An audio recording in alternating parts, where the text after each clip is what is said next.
بسم اللہ الرحمن الرحیم من یؤت الحکمۃ فقد اوتی خیرا کثیرا صدق اللہ مولانا العظیم وصدق رسولہ النبی الکریم الرؤوف الرحیم اللہم نور قلوبنا بالقرآن وزین اخلاقنا بالقرآن وادخلنا الجنۃ بالقرآن ونجنا من النار بالقرآن قال اللہ تعالی وتبارک فی شان حبیبہ مخبرا وآمرا ان اللہ وملائکتہ یصلون علی النبی یا ایھا الذین آمنوا صلوا علیہ وسلموا تسلیما الصلاۃ والسلام علیک یا رسول اللہ وعلی آلک واصحابک یا محبوب رب العالمین۔ تمام حمد و ثنا تعریف و توصیف اللہ جل مجدہ الکریم کی ذات بابرکات کے لیے جو خالق کائنات بھی ہے اور مالک شش جہات بھی۔ اللہ جل وعلا کی حمد و ثنا کے بعد حضور نبی اکرم شفیع امم رسول محتشم نبی مکرم اللہ کے پیارے امت کے سہارے رب کے محبوب دانائے غیوب مالک رقاب امم فخر عرب و عجم والی کون و مکان سیاہ لا مکان سید انس و جاں سرور لالا رخاں نیر تاباں سر نشین مہوشاں ماہ خوباں شہنشاہ حسینہ تتمہ دوراں سر خیل زہرہ جمالہ جلوہ صبح ازل نور ذات لم یزل باعث تکوین عالم فخر آدم و بنی آدم نیر بطحا رازدار ما اوہا شاہد ما طغا صاحب علم نشرہ معصوم آمنہ احمد مجتبی حضرت محمد مصطفیٰ صلی اللہ علیہ وسلم کے حضور ناز میں اپنی عقیدتوں ارادتوں اور محبتوں کا خراج پیش کرنے کے بعد عالی مرتبت ذی وقار محتشم سامعین السلام علیکم ورحمۃ اللہ وبرکاتہ۔ مولا کائنات سیدنا علی المرتضیٰ رضی اللہ تعالی عنہ حضور کے سکے چچا جناب ابو طالب کے فرزند ارجمند ہیں۔ عمر میں حضور سے 30 سال چھوٹے ہیں۔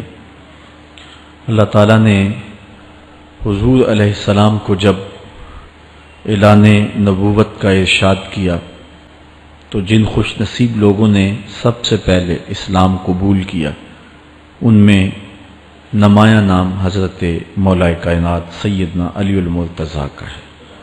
اس وقت ان کی عمر صرف 10 سال تھی۔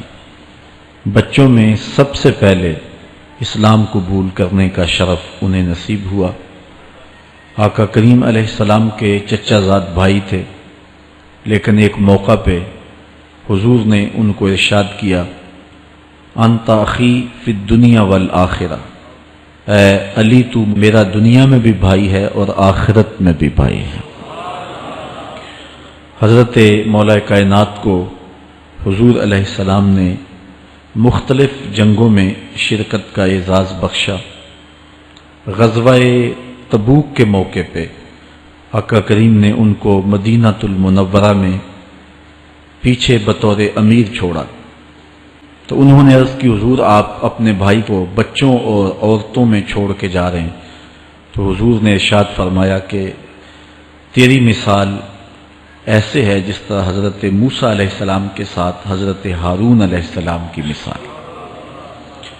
حضرت مولا کائنات کو حضور نے یمن کا حاکم اور امیر بنا کر بھی بھیجا تھا، اور ان کے ساتھ رشتے کی گہرائی یہاں تک ہی نہ رہی بلکہ حضور نے اپنی لاڈلی صاحبزادی حضرت سیدہ فاطمۃ الزہرا رضی اللہ تعالی عنہا کا نکاح بھی حضرت علی المرتضیٰ سے ہی کیا۔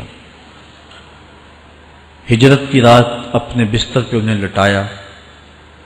آقا کریم علیہ السلام نے ان کے لیے بہت سارے اعزازات قائم کیے، اور ان کے فضل و شرف میں بہت ساری احادیث ہیں جو کتب احادیث میں موجود ہیں۔ حضرت زر بن حبیش رضی اللہ تعالی عنہ روایت کرتے ہیں کہ میں نے مولا کائنات سیدنا علی المرتضیٰ سے سنا، وہ فرماتے ہیں کہ رسول کریم نے میرے بارے میں ارشاد کیا کہ اللہ یحبنی الا مومن ولا یبغضنی الا منافق، کہ اے علی تیرے ساتھ مومن کے علاوہ کوئی محبت نہیں کرتا اور منافق کے علاوہ تیرے ساتھ کوئی بغض نہیں رکھتا۔ حضرت علی المرتضیٰ فرماتے ہیں کہ اگر میں کسی مومن کی ناک پر تلوار بھی ماروں تو وہ میرے ساتھ بغض نہیں رکھ سکتا، اس لیے کہ میرے رسول نے فرمایا، اور اگر میں کسی منافق کے سامنے دنیا کے سارے خزانے ڈھیر کر دوں وہ میرے سے پھر بھی محبت نہیں کر سکتا۔ حضرت مولا کائنات رضی اللہ تعالی عنہ اللہ اور اس کے رسول کے محبوب تھے۔ غزوہ خیبر کے موقع پہ حضور نے ارشاد فرمایا، حضرت سہل بن سعد سے روایت مروی ہے، لَأُعْطِيَنَّ هَذِهِ الرَّايَةَ غَدًا رَجُلًا يَفْتَحُ اللَّهُ عَلَى يَدَيْهِ يُحِبُّ اللَّهَ وَرَسُولَهُ وَيُحِبُّهُ اللَّهُ وَرَسُولُهُ۔ فرمایا کہ یہ کل میں اس شخص کے ہاتھ میں پرچم دوں گا کہ جو اللہ اس کے رسول سے پیار کرتا ہے اور اللہ اس کا رسول اس سے پیار کرتے ہیں، اور اللہ اس کے ہاتھوں سے فتح عطا کرے گا۔ کہتے ہیں اگلے دن ہر شخص کے سینے میں دل مچل رہا تھا کہ حضور ہمارا انتخاب کریں اور جھنڈا ہمیں عطا کر دیں، لیکن فرماتے ہیں کہ حضور نے ارشاد فرمایا، این علی بن ابی طالب، علی بن ابی طالب کہاں ہے؟ تو ہم نے عرض کی کہ حضور ان کی آنکھوں میں آشوب ہے۔ فرمایا انہیں بلاؤ۔ بلایا گیا تو حضور نے اپنا لعاب دہن مولا علی کی آنکھوں میں لگا دیا، بیماری دور ہو گئی، اور پھر حضور نے ان کے ہاتھ میں جھنڈا دیا اور اللہ نے اسی دن ان کے ہاتھوں میں فتح عطا فرما دی۔ حضرت زید بن ارقم رضی اللہ تعالی عنہ سے روایت مروی ہے، اس کو تھوڑے سے الفاظ کے فرق کے ساتھ حضرت برا بن عازب نے بھی روایت کیا، ترمذی میں یہ حدیث ہے، اور یہ کسی ایک صحابی سے مروی نہیں ہے، اس حدیث کی شہادت 30 صحابہ نے دی ہے۔ بعض علماء نے لکھا ہے کہ یہ حد تواتر تک پہنچتی ہے، اور یہ صحیح ترین حدیث ہے۔ 30 صحابہ نے یہ حدیث حضور علیہ السلام سے سنی اور اس کی گواہی دی۔ حضرت زید بن ارقم رضی اللہ تعالیٰ عنہ روایت کرتے ہیں کہ حضور نے ارشاد فرمایا، من کنت مولا ہو فعلی مولا، جس کا میں مولا ہوں اس کا علی مولا ہے۔ حضرت عمران بن حسین روایت کرتے ہیں کہ حضور نے مولا کائنات سیدنا علی المرتضیٰ کے بارے میں ارشاد کیا، ان علی منی وانا منہ فہو ولی کل مومن، علی مجھ سے ہے اور میں علی سے ہوں، اور وہ ہر مومن کا ولی ہے۔ حضرت ام سلمہ کہتی ہیں کہ میں نے حضور سے سنا، ارشاد فرماتے تھے، لا یحب علی منافق ولا یبغضہ مومن، علی سے منافق پیار نہیں کرتا اور مومن بغض نہیں رکھتا۔ اور ایک حدیث میں حضور نے فرمایا، من سب علی فقد سبانی، جس نے علی کو گالی دی اس نے مجھے گالی دی۔ حضرت مولا کائنات رضی اللہ تعالی عنہ کے حوالے سے ایک فرمان سن لیجئے اور میں اپنے مضمون کی طرف آتا ہوں۔ حضرت مولا کائنات کی ذات کو حضور نے معیار بنایا۔ مسند امام احمد بن حنبل میں روایت ہے، مشکات میں روایت ہے، نہج البلاغہ میں اور باقی کتابوں میں، کہ حضرت علی المرتضیٰ فرماتے ہیں کہ حضور نے مجھے دیکھ کر کے کہا کہ اے علی تیری مثال حضرت عیسیٰ علیہ السلام کی ہے، کہ ان کی وجہ سے ان کے معاملے میں آ کے 2 لوگ برباد ہوئے۔ ایک وہ لوگ جنہوں نے اتنی محبت کی کہ ان کو ابن اللہ، اللہ کا بیٹا کہہ دیا، وہ بھی برباد ہو گئے، اور دوسرا گروہ وہ کہ جنہوں نے ان کے ساتھ بغض رکھا اور ان کی ماں پہ تہمت لگائی، وہ بھی برباد ہو گئے۔ حضور نے یہ ارشاد کر کے فرمایا، حضرت علی فرماتے ہیں کہ حضور نے کہا، یہلک فی رجلان محب مفرط یکرزنی بما لیس فی، اے علی تیرے معاملے میں بھی 2 لوگ بربادی میں مبتلا ہوں گے۔ ایک وہ لوگ جو اتنا پیار کریں گے کہ وہ کہیں گے جو تو نہیں ہوگا، اور دوسرے ومبغض یحملہ شنآنی علی ان یبہتنی، اور دوسرے وہ جو تیرے ساتھ بغض رکھیں گے اور بربادی کے راستے پہ چلیں گے۔ تو دونوں گروہ جو ہیں وہ بربادی کی راہوں کے مسافر ہو گئے۔ ایک نے محبت کی اور اس قدر محبت کی کہ وہ کہا جو حضرت علی نہیں تھے۔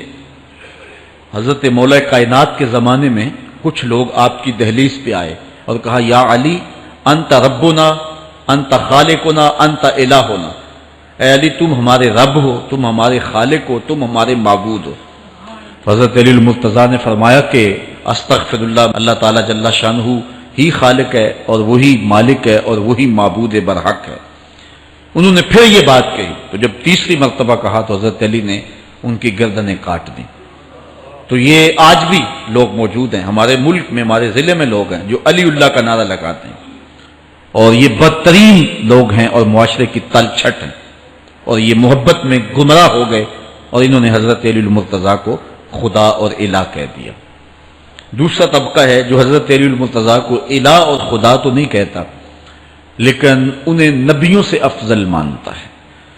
بلکہ شیخ محدث دہلوی علیہ رحمہ نے تحفہ اثنا عشریہ میں باقاعدہ اس قول کو بیان کر کے اس کی تردید کی ہے کہ جو ایک طبقے کا خیال ہے کہ حضرت جبرائیل علیہ السلام کو نبوت دینے میں غلطی لگ گئی تھی، وہ دینی تھی حضرت علی کو اور دے گئے حضور کو، تو آپ نے اس کا رد کیا ہے۔ ایک طبقہ نبیوں سے حضرت علی المرتضیٰ رضی اللہ تعالیٰ عنہ کو افضل مانتا ہے، اور یہ طبقہ بہت سارا پایا جاتا ہے۔ میں نے اپنے ان کانوں سے جو ہے یہ باتیں سنی ہوئی ہیں اور آپ نے بھی سنی ہوئی ہوں گی کہ نبیوں سے حضرت مولا کائنات کو افضل مانتے ہیں، اور یہ بھی گمراہوں کا ٹولہ ہے۔ تیسرا طبقہ وہ ہے جو نبیوں سے افضل تو نہیں مانتا لیکن معصوم مانتا ہے، یہ گمان کرتا ہے کہ حضرت علی رضی اللہ تعالی عنہ بھی اس شان کے مالک ہیں جو معصومیت کی شان انبیاء علیہ السلام کو دی گئی۔ یہ 12 امام اور 14 معصوم کا لفظ آپ نے سنا ہوگا، ہمارے جاہل مولوی بھی بول دیتے ہیں بعض کا، معصوم صرف انبیاء کی ذوات ہیں۔ اولیاء اہل بیت محفوظ ہیں، معصوم نہیں ہیں، معصوم صرف ذوات انبیاء ہیں، اور یہ انہی کا اعزاز ہے، ان کے علاوہ یہ اعزاز کسی اور کو حاصل نہیں ہو سکتا۔ چوتھا طبقہ وہ ہے کہ جو حضرت علی المرتضیٰ رضی اللہ تعالی عنہ کو حضرت ابو بکر و عمر رضی اللہ تعالی عنہما سے بھی افضل مانتا ہے۔ خود مولا کائنات نے فرمایا کہ جو لوگ مجھے شیخین سے افضل کہتے ہیں میں ان کے اوپر وہ حد جاری کروں گا جو ایک جھوٹے پہ جاری ہوتی ہے۔ حضرت محمد بن حنفیہ کہتے ہیں جو حضرت مولا کائنات کے بیٹے ہیں کہ میں نے اپنے باپ علی سے پوچھا کہ اس امت میں سب سے افضل شخص کون ہے؟ قال ابو بکر، کہا امت میں سب سے افضل شخص کا نام ابو بکر ہے۔ کہتے ہیں میں نے کہا ثم من، پھر کون؟ قال عمر، تو کہا حضرت عمر رضی اللہ تعالی عنہ۔ تو یہ ان کا اپنا عقیدہ ہے۔ یہ کہا جاتا ہے کہ حضرت علی رضی اللہ تعالی عنہ کا حق غصب کر لیا گیا۔ حضرت علی خود فرماتے ہیں کہ اگر حضور نے میرے بارے خلافت کی وصیت کی ہوتی تو میرے پاس صرف ایک تلوار اور ایک چادر بھی ہوتی تو میں آخر دم تک لڑتا۔ شیر خدا ہو اور اللہ کا رسول وصیت کرے اور وہ چھپ کے بیٹھا رہے، یہ کیسے ہو سکتا ہے؟ تو یہ حفوات ہیں اور یہ اباطیل ہیں، اور یہ جو ہیں وہ شر ہے جو معاشرے کے اندر پھیلی ہے۔ مخبر صادق نے پہلے خبر دی کچھ لوگ محبت میں گمراہ ہوں، وَمُبْغِضٌ يَحْمِلُهُ شَنَآنِ عَلَىٰ أَن يَبْهَتَنِ، اور کچھ لوگ جو ہیں وہ بغض میں برباد ہو جائیں۔ ایسے لوگ بھی دھرتی پہ موجود ہیں کہ مولا کائنات کا نام لیا جائے تو ان کو گوارا نہیں ہوتا۔ خود حضرت مولا کائنات کے زمانے میں ایسے لوگ موجود تھے، آپ کو شہید کیا گیا ہے۔ اسلام کی تاریخ انتہائی دردناک ہے۔ حضرت مولا کائنات رضی اللہ تعالی عنہ کو ابن ملجم نامی بدبخت نے جو ہے وہ تلوار کا وار کر کے جو زہر میں بجھی ہوئی تھی شہید کیا ہے۔ تو یہ بغض اور دشمنی رکھنے والے لوگ تھے جو زمانے میں موجود تھے۔ ایک طرف ایسے تھے جو الہ اور معبود کہتے تھے، اور آپ جانتے ہیں کہ حضرت علی المرتضیٰ رضی اللہ تعالی عنہ کی قبر لوگوں کی نظر سے چھپا کے بنائی گئی، اس ڈر سے کہ لوگ آپ کی قبر کو اکھیڑ نہ دیں، کیونکہ خارجی اس قدر جو ہے وہ زور آور ہو گئے ہوئے تھے۔ اسلام کی تاریخ دردناک ہے۔ حضور علیہ السلام فرماتے ہیں جتنے دکھ مجھے دیے گئے کسی کو نہیں دیے گئے، کسی نبی کو نہیں پہنچے۔ حضرت صدیق اکبر رضی اللہ تعالیٰ عنہ کی 2 سال 2 ماہ 8 دن دور خلافت آپ کا زمانہ دیکھیں، ٹکنے نہیں دیا گیا، سازشیں، مصائب، اعلان۔ حضرت سیدنا عمر رضی اللہ تعالیٰ عنہ کو شہید کیا گیا، حضرت عثمان غنی رضی اللہ تعالیٰ عنہ پہ 40 دن پانی بند رکھا گیا اور پھر انہیں شہید کیا گیا، حضرت مولا کائنات شہید کیے گئے، حضرت امام حسن کو زہر دیا گیا، حضرت امام حسین کو بچوں کے سامنے ذبح کر دیا گیا، حضرت امام اعظم ابو حنیفہ کی وفات جیل میں ہوئی ہے، امام احمد بن حنبل کے بدن پہ اتنے کوڑوں کے نشان تھے کہ جب قمیض اٹھاتے تھے تو ہر جگہ کوڑوں کے نشان ہی نظر آتے، امام مالک کو مدینے کی گلیوں میں گدھے کے اوپر بٹھا کے کالا منہ کر کے وقت کے حاکم نے پھرایا، حضرت مجدد الفسانی علیہ رحمہ کو گوالیار کے قلعے میں جو ہے وہ قید کیا گیا، علامہ فضل حق خیر آبادی کو جزیرہ انڈمان کالے پانیوں کی سزا دی گئی۔ اہل حق کی تاریخ دیکھیں، دردناک تاریخ ہے، آج بھی کابل میں، کندھار میں، قلعہ جنگی میں، دشت لیلہ میں، تورا بورا میں، تکریت میں، موصل میں، بغداد میں، کشمیر میں، غزہ میں، یہاں برما میں دیکھو کون سی قیامت نہیں توڑی جا رہی ہے۔ ہمارے ساتھ ماضی دیکھیں تو ہمیں بغداد کی وہ دردناک کہانی سامنے آتی ہے جب انسانی کھوپڑیوں کا مینار تعمیر کیا جا رہا ہے اور منگول سردار نے اپنی فوج کو حکم دیا تھا کہ جو کسی مسلمان کا سر نہیں لائے گا اس کا سر کاٹ کے اس مینار پہ لگائیں گے۔ پھر لوگ پیسے لے کے پھرتے تھے کہ مسلمان کا پتہ دے اور اس کی کھوپڑی کاٹی جائے۔ کچھ لوگ جان چھپانے کے لیے تہہ خانوں میں گھس گئے، پھر دجلہ کا بند توڑا گیا، 1.25 لاکھ لاشیں ہم نے تہہ خانوں سے نکالی تھی۔ اندلس کی تاریخ پڑھیں، ہمارے ساتھ جو قیامت توڑی گئی، مصر کے اندر 30,000 فاطمی کو شہید کیے گئے۔ غریب و سادہ و رنگی ہے داستان حرم، نہایت اس کی حسین اور ابتدا ہے اسماعیل۔ یہ اسلام کی تاریخی درد سے، خون سے بھری پڑی ہے۔ تو حضرت مولا کائنات سیدنا علی المرتضیٰ رضی اللہ تعالی عنہ کو اس وقت اگر خدا کہنے والے بدبخت تھے تو ان کو شہید کرنے والے اور اس ڈر سے کہ ان کی قبر کو کھیڑ نہ دیا جائے خارجی اتنے زور آور ہیں تو ان کو جو ہے وہ لوگوں کی نظروں سے چھپا کر کے جو ہے وہ رکھا گیا۔ اور ایک دور وہ بھی آیا کہ ممبروں پہ بیٹھ کے مولا علی کو گالیاں دی جاتی تھی۔ یہ تاریخ میں یہ دور بھی آیا، آپ پڑھیں تاریخ، بنو امیہ کیسا دور بھی دنیا نے دیکھا ہے۔ اسی لیے حضور نے فرمایا تھا من سب علی فقد سبنی، جس نے میرے علی کو گالی دی اس نے مجھے گالی دی۔ اور لوگوں نے ممبروں پہ بیٹھ کے باقاعدہ حکومت کی طرف سے یہ جو ہے وہ قانون تھا کہ تمہارا خطبہ مکمل نہیں ہوگا جب تک علی کو گالی نہیں دو گے۔ یہ لمحے بھی آئے جب اس دور میں دشمن علی موجود تھے، مبغضین موجود تھے اور افراط محبت میں رکھنے والے موجود تھے، تو یہ دور تو اسلام کا حضور کے دور سے 1400 سال پیچھے ہے، تو یہاں بغض رکھنے والے بھی موجود ہیں۔ اس عنوان کے ساتھ اگر عنوان چھیڑوں تو یہ لمبی گفتگو ہو جائے گی، یہ میرا موضوع نہیں ہے، لیکن اتنی بات میں کہوں گا، اللہ کا شکر ادا کرو، اللہ نے تجھے اہل بیت کے در کا بھی غلام بنایا ہے اور صحابہ کا بھی غلام بنایا ہے۔ کچھ لوگ صحابہ کا نام لے کے اہل بیت کو برا کہتے ہیں، کچھ اہل بیت کا نام لے کے صحابہ کے خلاف بکواس کرتے ہیں۔ ہمارے بزرگ فرمایا کرتے تھے صحابہ نبی کے در والے ہیں، اہل بیت نبی کے گھر والے ہیں۔ ہم کہتے ہیں گھر والوں تجھے بھی ہمارا سلام، در والوں تجھے بھی ہمارا سلام۔ ہم در والوں کو بھی سلام کرتے ہیں، گھر والوں کو بھی سلام کرتے ہیں۔ کسی نے حضور خطیب الاسلام سے پوچھا تھا کہ حضرت عائشہ افضل ہیں یا حضرت فاطمہ افضل ہیں؟ پوچھنے والے نے تو صاحب کو پھنسانا چاہا تھا، لیکن جن کے عقیدے صاف ہوں وہ پھنستے نہیں ہیں، ان کے عقیدے واضح ہوتے ہیں۔ تو حضرت صاحبزادہ نے فرمایا کہ میاں اگر دیکھو بیٹی ہونے کی حیثیت سے تو فاطمہ بیٹی ہے نبی کی اور عائشہ بیٹی ہے ابو بکر کی۔ ابو بکر کی بیٹی نبی کی بیٹی سے افضل تو نہیں ہو سکتی، اور اگر دیکھو بیوی ہونے کی حیثیت سے فاطمہ بیوی ہے علی کی اور عائشہ بیوی ہے نبی کی۔ علی کی بیوی نبی کی بیوی سے افضل تو نہیں ہو سکتی۔ تو یہ اپنے عقیدے کو واضح کر دیا۔ اللہ آپ کو سلامت رکھے اور حق کی راہوں کا مسافر رکھے۔ آج کا عنوان ہے حضرت مولا کائنات کے اقوال حکمت، ان کی زندگی کا نچوڑ۔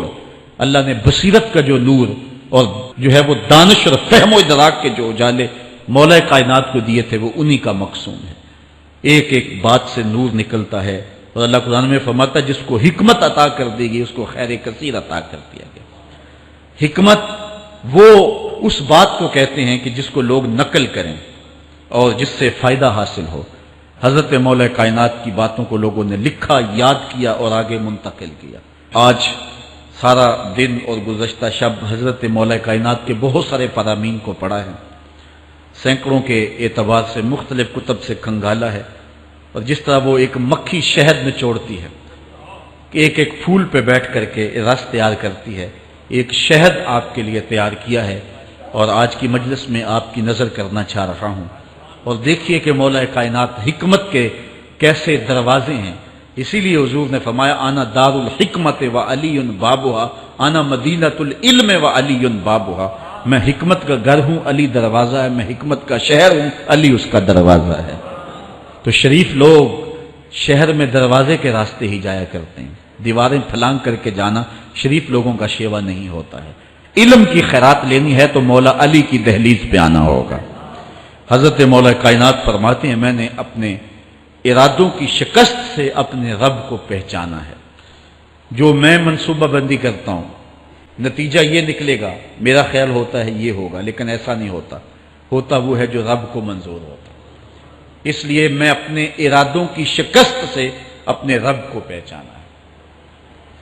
حضرت مولا کائنات زندگی گزارنے کا ڈھب، اسلوب اور طریقہ بتا رہے ہیں، سنو۔ فرماتے ہیں خالط الناس مخالطتاً ان متم معہا بقو وان عشتم ہنو الیکم، لوگوں کے ساتھ ایسی زندگی گزارو کہ اگر تم مر جاؤ تو لوگ روئیں کہ کوئی قیمتی متاع کھو گئی، اور اگر تم زندہ رہو تو لوگ تمہاری صحبت کے مشتاق رہیں، تمہاری مجلس میں بیٹھنے اور تمہارے پاس آنے کی آرزو اپنے سینے میں رہیں۔ مرو تو زمانہ تڑپے، تمہاری موت پہ لوگوں کے سینے میں دل دہل جائے، اور جیو تو لوگ تمہاری خدمت میں حاضر ہونا اپنے لیے ایک سعادت مندی سمجھے۔ مولا کائنات رضی اللہ تعالی عنہ دشمن پر طاقت پانے والے کے لیے ایک نصیحت کرتے ہیں، فرماتے ہیں اذا قدرت علی عدوک فاجعل العفو عنہ شکرا للقدرت علیہ، جب تو دشمن پر غالب آ جائے تو دشمن پر غالب آنے کا شکریہ کیا ادا کرنا ہے۔ دشمن ایک بہت بڑی مصیبت ہے، لیکن دشمن زیر دام آ گیا اور وہ تیرے قابو میں آ گیا اور اس کا سر تیرے پاؤں تلے ہے۔ اب اللہ کا شکر اس حال میں کہ مالک تو نے دشمن پر مجھے غلبہ دیا، طاقت دی، تو شکر کیا ہے؟ تو حضرت مولا کائنات فرماتے ہیں دشمن پر غالب آنے کا شکریہ یہ ہے کہ دشمن کو معاف کر دو۔ یہ بڑے لوگوں کا شیوا ہوتا ہے، جب دشمن قابو آ جائے تو پھر اس سے درگزر کرنا، یہ اللہ تعالیٰ کا شکر ادا کرنا ہے، یہ اللہ تعالیٰ جل شانہ کی اس کرم نوازی کا شکریہ ادا کرنا ہے۔ زہد کیا ہے؟ حضرت مولا کائنات رضی اللہ تعالی عنہ کا ایک 4 لفظی فرمان سنیے، اور زہد کی تعریف کتنی خوبصورتی کے ساتھ کی۔ فرمانے لگے افضل الزہد اخفاء الزہد، بہترین زہد یہ ہے کہ زہد کو پوشیدہ رکھا جائے، بہترین زہد یہ ہے کہ زہد کو پوشیدہ رکھا جائے۔ ہم تو اپنی عبادتوں، اپنی نیکیوں، اپنی سماجی خدمات کے اشتہار چھپواتے ہیں نا۔ وہ کسی زمانے میں ہم سنتے تھے نیکی کر دریا میں ڈال، اور اب کہتے ہیں نیکی کر اخبار میں ڈال۔ یہاں زہد، ترک دنیا، اللہ تعالیٰ کی عبادت کا جو ذوق بندے کو نصیب ہوتا ہے، وہ بہترین اور افضل زہد کیا ہے؟ کہا زہد کو پوشیدہ رکھنا، یہ افضل زہد ہے۔ حضرت مولا کائنات کا ایک اور فرمان سنیے اشرف الغنا ترک المنا، بہترین دولت مندی کیا ہے؟ جس کے پاس مربے زیادہ ہیں، جس کے پلازے زیادہ ہیں، جس کا بینک بیلنس زیادہ ہے، جس کے پاس جو ہے وہ بہت ساری دولتیں ہیں، سونا اور چاندی کے انبار ہیں، کون سب سے زیادہ دولت مند ہے؟ افضل دولت مندی کیا ہے؟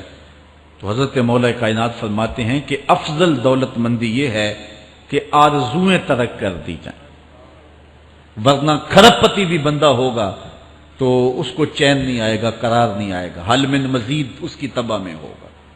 چونکہ آنکھیں نہیں رجتی، پیٹ بھر جاتا ہے، آنکھیں نہیں بھرتی۔ کوزائے چشمے حریصاں پر نشد، تا صدف کانے نشد پر در نشد۔ اس لیے حضرت مولا کائنات فرماتے ہیں بہترین غنا اور دولت مندی کیا ہے کہ بندے کی آرزویں ختم ہو جائیں۔ اقبال کہتا ہے تیری دعا ہے کہ ہو میری آرزو پوری، تیری دعا ہے کہ ہو میری آرزو پوری، میری دعا ہے کہ تیری آرزو بدل جائے، میری دعا ہے کہ تیری آرزو بدل جائے۔ تو یہ بہترین غنا ہے کہ بندے کی آرزویں مختصر ہو جائیں، ورنہ انسان جس حالت میں بھی ہو وہاں مطمئن نہیں ہوتا۔ کروڑ پتی ارب پتی کو دیکھتا ہے، ارب پتی کھرب پتی کو دیکھتا ہے، کھرب پتی اپنے سے آگے دیکھتا ہے۔ اس لیے جب آرزویں مختصر ہوں گی تو بندہ جس حالت پہ بھی ہوگا راضی ہوگا، اور بندہ اپنی حالت پہ راضی ہو جائے تو یہ اللہ کی رضا کا سبب ہے۔ حضرت مولا کائنات کا ہی ایک قول ہے، جو اللہ کے عطا کردہ تھوڑے رزق پہ راضی ہو گیا، اللہ تعالیٰ قیامت کے دن اس کے تھوڑے عملوں پہ راضی ہو جائے۔ یہ اللہ کی کرم نوازیوں کے رنگ ہیں۔ حضرت مولا کائنات کی ایک اور حکمت آمیز بات سنیں، فرما رہے ہیں سیئات تسوء کا خیر عند اللہ من حسنۃ توجب کا، وہ برائی جو تجھ کو پریشان کر دے، دکھی کر دے، اذیت میں مبتلا کر دے، وہ گناہ جو تیرے ضمیر پہ بوجھ بن جائے، تو اپنے آپ کو حقیر سمجھنے لگ جائے، چھوٹا سمجھنے لگ جائے، گناہگار سمجھنے لگ جائے، جس برائی سے تجھے دکھ پہنچے وہ اس نیکی سے بہت اچھا ہے وہ تیرا برائی کرنا جو تجھے تکبر میں مبتلا کر دے۔ جس نیکی سے تو متکبر ہو جائے، انسان کو انسان نہ سمجھے، مخلوق کو کیڑے مکوڑے سمجھے، اپنے سجدوں پہ ناز کرے، ان سجدوں سے وہ برائی بہتر ہے جو تیرے اندر عجز پیدا کر دے، تیرے اندر نرمی پیدا کر دے، تیرے اندر جو ہے وہ ایک رکت پیدا کر دے۔ وہ برائی جو ہے وہ اس نیکی سے بہتر ہے۔ حضرت مولا کائنات کا ایک اور فرمان دیکھیے، لا غنا کل عقل ولا فقر کل جہل ولا میراث کل ادب ولا ظہیر کل مشاورہ۔ کتنی خوبصورت باتیں ارشاد فرمائیں۔ فرمایا عقل جیسی دولت کوئی نہیں، عقل جیسی دولت کوئی نہیں ہے، اور جہالت جیسی غربت کوئی نہیں۔ جو شخص جاہل ہے وہ کروڑوں میں بھی کھیلتا ہے تو وہ غریب ہے۔ اللہ نے عقل کا چراغ دیا ہے تو اس کے پاس دولت نہیں بھی ہے تو عقل بہت بڑی دولت ہے۔ تیسری بات، ولا میراث کل ادب، اور ادب جیسی وراثت کوئی نہیں۔ ایک بندے کو ادب کی دولت مل گئی تو اس کو سب کچھ مل گیا۔ آج جس دور میں ہم جی رہے ہیں، اس دور میں ہم سے ادب چھینا جا رہا ہے، بڑی باریک سازشیں ہو رہی ہیں، آنکھوں سے حیا نکالا جا رہا ہے، بوڑھوں کا، بزرگوں کا۔ یہ ماہ رمضان کا کتنا حیا ہوا کرتا تھا، اگر کوئی بدقسمتی سے روزہ نہیں رکھتا تھا تو وہ سامنے کبھی کھاتا ہی نہیں تھا، اسے رمضان کا حیا مارتا تھا۔ لیکن آج لوگ کھلے بندوں نہیں کھا رہے، حیا ہی اڑ گیا آنکھوں سے۔ اس طرح اہل بیت کا حیا آنکھوں سے نکل گیا، اصحاب رسول کا حیا آنکھوں سے نکل گیا، نبی کا حیا لوگوں کی آنکھوں میں نہیں رہا۔ بے ادبی کو فروغ ہے، اور نبی کے بارے میں ایسی ڈٹائی سے بات کرتے ہیں جس طرح عام آدمی ہو گئے۔ یہ بے حیائی کا اور بے ادبی کا دور ہے، جبکہ ادب ایک بہترین وراثت ہے۔ اگر آپ مجھے پوچھیں کہ دین کیا ہے، ایک تو ہے کہ 3 گھنٹے کا باز کیا جائے کہ دین یہ ہے، اور ایک ہے کہ 2 لفظوں کے اندر بتایا جائے دین کیا ہے۔ تو اگر 2 لفظوں میں بتانا چاہوں تو اقبال کا لہجہ ادھار دینا پڑے گا۔ اقبال کہتا ہے دین سراپا سوختن اندر طلب، انتہائش عشق آغازش ادب۔ طلب محبوب میں تڑپنے کا نام دین ہے، ادب سے شروع ہوتا ہے عشق پہ ختم ہو جاتا ہے۔ جس دین میں ادب نہیں ہے وہ دین نہیں، چاہے صحابہ کا ادب نہیں، چاہے اہل بیت کا ادب نہیں، چاہے انبیاء کی ذوات کا ادب نہیں، چاہے والدین کا ادب نہیں، دین نام ہی ادب کا ہے۔ تو یہ دولت اس وقت چھینی جا رہی ہے، اور بڑی تیزی کے ساتھ قوم کے اندر بے ادبی کو فروغ دیا جا رہا ہے۔ نئی نسل کی حفاظت کریں، اپنی اولاد کو محفوظ کر لیں، ان کے عقیدوں کی صحت کا التزام کریں، کہیں ایسا نہ ہو کہ ان کی زبان لمبی ہو جائے اور ولیوں پر، نبیوں پر، اور حضور علیہ الصلوۃ والسلام کے اصحاب پر اور حضور کی آل پر وہ زبانیں تان کھولیں، اور جس کو جو ہے وہ استنجے کا بھی پتہ نہیں ہے وہ انبیاء کے علم پہ گفتگو کر رہا ہے۔ شرم نہیں آتی کس کا علم تول رہے ہو، کس کی ذات کو ناپ رہے ہو۔ ڈٹھے ورق قرآن دے پھول سارے، تیری شان جیا نہیں کوئی ہو ڈٹھا، تیری شان دا کرے مقابلہ جیڑا انہوں عاشقاں اصلی چور ڈٹھا۔ کوئی نور آکھے کوئی بشر آکھے، پیندا رات دینے ایہو شور ڈٹھا، اللہ والیاں گل مکا دیتی تساں ہور ڈٹھا اساں ہور ڈٹھا۔ تم نے پتہ نہیں کس کو دیکھا ہے جو سکی بیٹی کو بھی نہیں بخشوا سکتا، گلا پھاڑ پھاڑ کے کہا جاتا ہے نبی سکی بیٹی کو نہیں بخشوا سکتا۔ اور میاں تم بخشوانے کی بات کرتے ہو، نبی تو کہہ رہا ہے فاطمہ تو جنتی عورتوں کی سردار، وہ تو جنتیں بانٹ رہے ہیں، وہ تو جنتیں وراثت میں دے رہے ہیں۔ تو ادب پہلا کرینہ ہے محبت کے کرینوں میں، اس لیے کہا کہ ادب جیسی میراث کوئی نہیں، ولا ظہیرہ کل مشاورہ، اور مشورے جیسا مددگار کوئی نہیں۔ آپ کے پاس بڑے اسلحے ہیں، بڑی تلواریں ہیں، بڑے تعلقات ہیں لوگوں کے ساتھ، لیکن اچھا مشورہ یہ سب سے اچھا مددگار ہے آپ کا۔ حضرت مولا کائنات کا ایک اور قول سنیے، نفس المرء خطاہ الی اجلہ، آپ فرماتے ہیں کہ آدمی کی یہ جو سانسیں نکل رہی ہیں یہ موت کی طرف اٹھتے ہوئے قدم ہیں۔ دوسری سانس تب آتی ہے جب پہلی ختم ہو جاتی ہے، تو پہلی سانس کی موت دوسری سانس کی زندگی ہے۔ وہ کیا کسی نے کہا زندگی نام ہے مر مر کے جیے جانے کا، یہ ایک بار ہم ایک سانس کو کاٹتے ہیں تو دوسری سانس آتی ہے، جب تک پہلی سانس موجود ہے دوسری نہیں آئے گی۔ تو حضرت مولا کائنات فرماتے ہیں یہ موت کی طرف اٹھتے ہوئے قدم ہے۔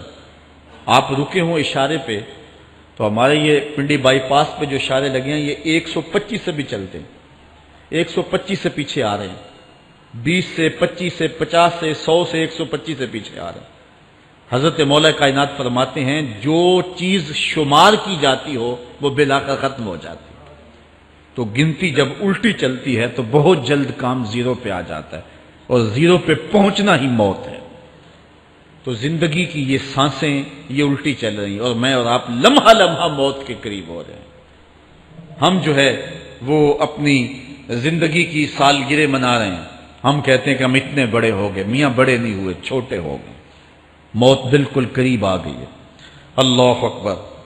حضرت مولا کائنات معیشت کے اصول بھی بیان کر رہے ہیں، ما اعلی من اقتصد، جو میانہ روی سے چلتا ہے کبھی بھی کنگال نہیں ہوتا۔ اب ہر شخص کی آرزو ہے کہ میری دولت بڑھ جائے، میرے پاس پیسے کافی ہوں، میں آسودہ زندگی گزاروں۔ اس کا طریقہ کیا ہے؟ جھوٹی قسمیں، چالاکی، 2 نمبر مال بیچنا، ٹیکس چوری کرنا، بجلی چوری کرنا، گیس چوری کرنا، کیا طریقہ ہے پیسے بچانے کا؟ مولا کائنات سے پوچھیں، مولا علی سے پوچھیں۔ مولا علی فرماتے ہیں استنزل الرزق بالصدقہ، صدقہ دیتے جاؤ رزق بڑھتا چلا جائے گا، جو کماتے جاؤ اس میں کچھ حصہ رکھ لو اللہ کی راہ میں، صدقہ دیتے جاؤ گے تمہارا رزق بڑھتا چلا جائے گا۔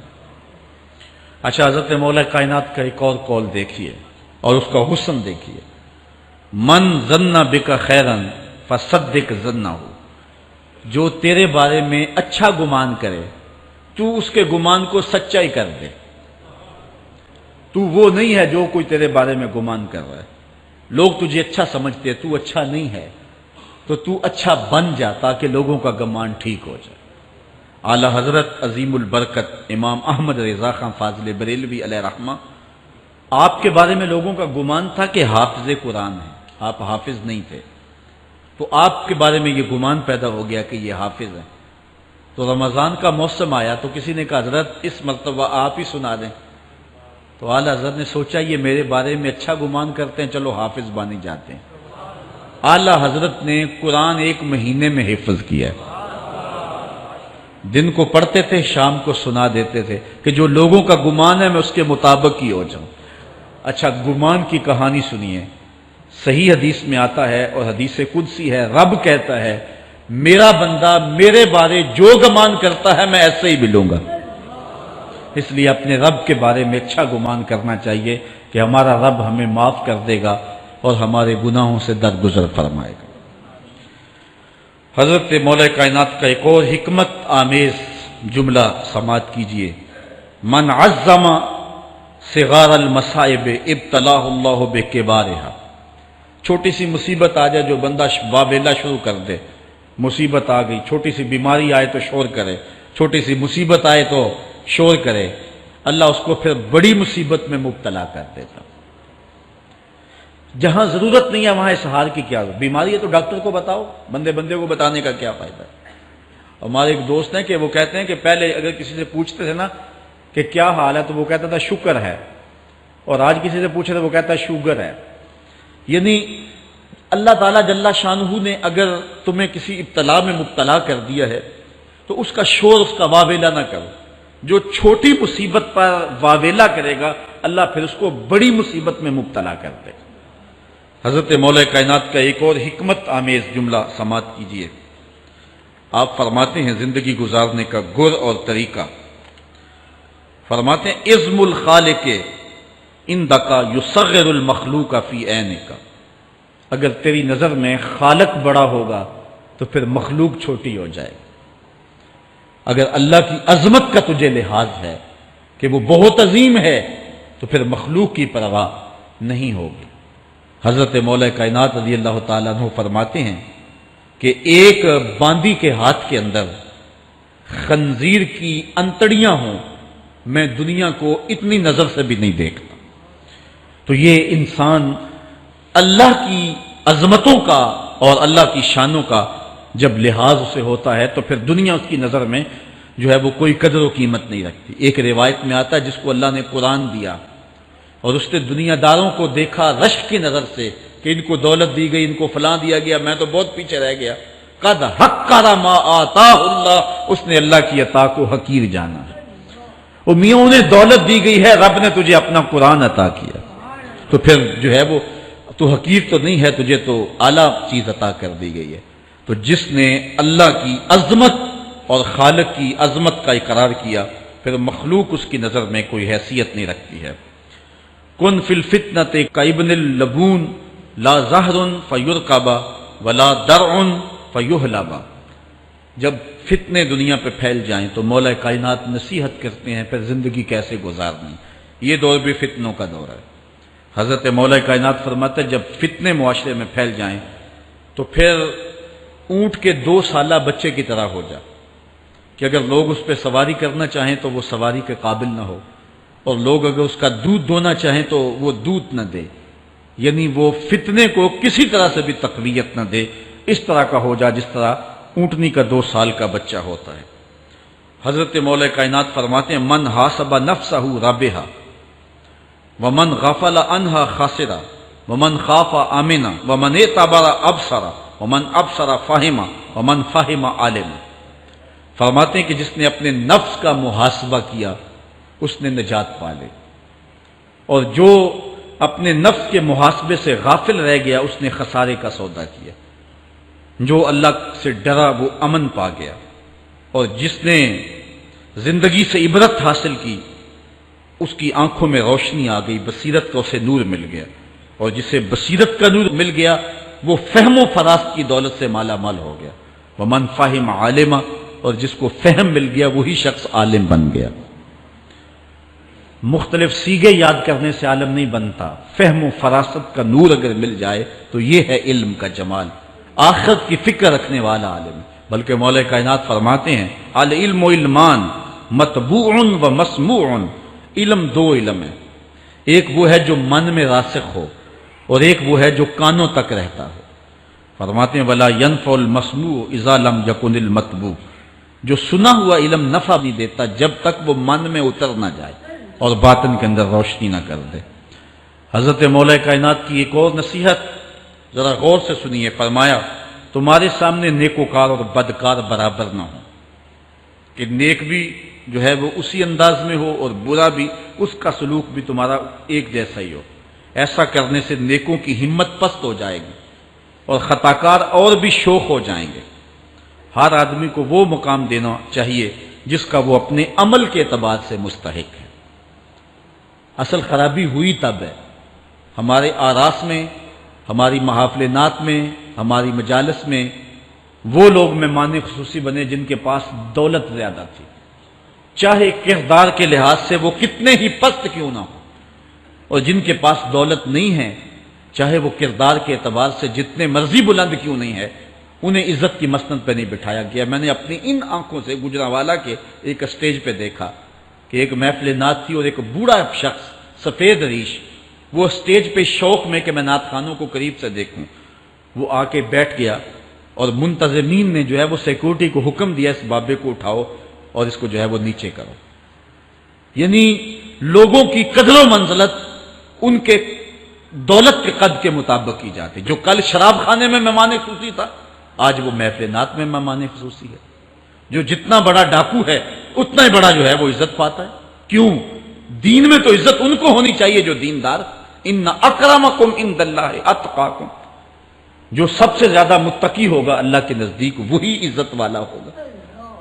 تو ایک بندے کو دنیا میں بھی عزت ہے اور مصلی اور محراب اور جو ہے وہ عرس اور پیر خانے میں بھی اس کو عزت ہے، تو پھر یہ حوصلہ شکنی ہے تقوی والوں کی. حضرت مولا کائنات فرماتے ہیں اور خطا کار اور بھی شوق ہو جائے گا. بلکہ ہم نے جو انداز اختیار کیا ہوا ہے، ایک شعر پڑھتے ہیں ہمارے نعت خاں کہ چلو دربار نبی میں چلیں، کھوٹے سکے بھی جہاں پہ چلتے ہیں. اور پھر جو ہے وہ سارے لوگ نوٹ پھینک رہے ہوتے ہیں. شرابی بھی نوٹ پھینک رہا ہے، جوا کھیلنے والا بھی پھینک رہا ہے، جس نے رشوت سے پیسے کمائے وہ بھی پھینک رہے ہیں اور خوش ہو رہے ہیں کہ کھوٹے سکے بھی وہاں چلتے ہیں. جبکہ ان اللہ طیب ولا یقبل الا الطیب، حدیث میں آتا ہے اللہ فرماتا ہے کہ اللہ طیب ہے اور پاکیزہ کے علاوہ قبول ہی نہیں کرتا. من غش فلیس منا، جو ملاوٹ کرے وہ ہم سے نہیں ہے. اور یہاں کھوٹے سکے بھی چلائے جا رہے ہیں اور پھر جتنے بھی کھوٹے سکے ہیں وہ نوٹ پھینک رہے اور ایسے ایسے پھینک رہے اور خوش ہو رہے ہیں کہ یہ تو کچھ بھی نہیں ہے. حرام سے کمائے، حلال طریقے سے کمائے، جس طریقے سے کمائے کوئی فرق نہیں پڑتا. نہیں، حضرت مولا کائنات نے زندگی کے گر سکھائے. فرماتے ہیں کہ نیکوکار اور بدکار تمہاری نظروں میں برابر نہ ہوں. ایسا کرنے سے نیکوں کی ہمت پست ہو جائے گی اور خطا کار اور بھی شوق اور گناہ میں دلیر ہو جائیں گے. ہر آدمی کو وہ مقام دو جو عمل کے اعتبار سے اس کا مقام بنتا ہے. لیکن اس دور کے اندر تو جو حال ہو گیا ہے، بلکہ حضرت مولا کائنات اس بات کو پہلے بھام کے ارشاد فرمایا، لوگوں کا عجیب حال ہے، بدکاری کو اعلیٰ نسب کا نشان سمجھتے ہیں اور پاک دامنی کو تعجب خیال کرتے ہیں. گویا اسلام کے لباس کو الٹا پہن لیا ہے لوگوں نے. جو رخ سیدھا ہونا چاہیے تھا اس کو الٹا کر دیا، جو الٹا ہونا چاہیے اس کو سیدھا کر دیا. حضرت مولا کائنات کا ایک اور قول بھی سنیے، تھوڑا سا شک بھی دین بگاڑ دیتا ہے. دین کے اندر شک نہیں کرنا چاہیے. دین جو ہے وہ یقین کا نام ہے. علامہ اقبال نے ایک بڑی خوبصورت اس وقت بات کہی تھی جب شکوک جنم لے رہے تھے کہ سن اے تہذیب حاضر کے غلام، غلامی سے بدتر ہے بے یقینی.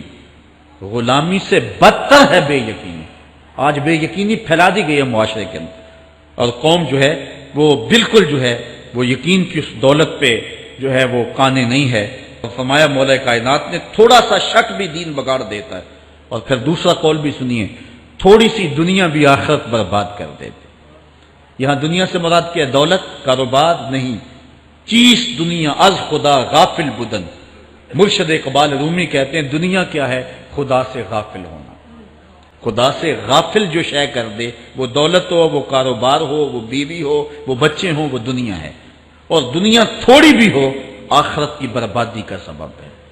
حضرت مولا کائنات فرماتے ہیں پرہیزگاری کے سوا علم درست نہیں ہوتا اور طمع کی موجودگی میں دین سلامت نہیں رہ سکتا. اگر میرے اندر لالچ ہے تو میں یہاں ممبر پہ بیٹھ کے حق نہیں بول سکتا.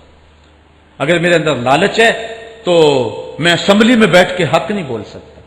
جب طمع ہو تو پھر دین سلامت نہیں رہتا اور جب طمع نہ ہو تو بندہ سولی پہ چڑھ کے بھی حق ہی بولتا ہے. دوواں گلاں وچوں 10 درویشا، میرے حضور کی بالعالم فرماتے ہیں دوواں گلاں وچوں 10 درویشا، تینوں کیڑی گل کو بولی، عالم اوپر ممبر بولے عاشق اوپر سولی. جب تک تھوڑی طمع بھی انسان کے اندر ہے تو بندہ پھر اس کا دین سلامت نہیں رہ سکتا. دین کی سلامتی طمع کو ختم کرنا ہے. لالچ بنیاد ہے دین کی خرابی کی. یہ وہ حکمت بری باتیں تھیں جو مولا کائنات سید نبی المرتضیٰ رضی اللہ تعالی عنہ کی ہمارے تک پہنچی اور انہوں نے زندگی گزارنے کا ڈھب، اسلوب اور گر سکھایا. آفاق کے ہر ہر گوشے میں قرآن سنا کر دم لینا، اب رکنا نہیں، اب تھمنا نہیں، فردوس میں جا کر دم لینا،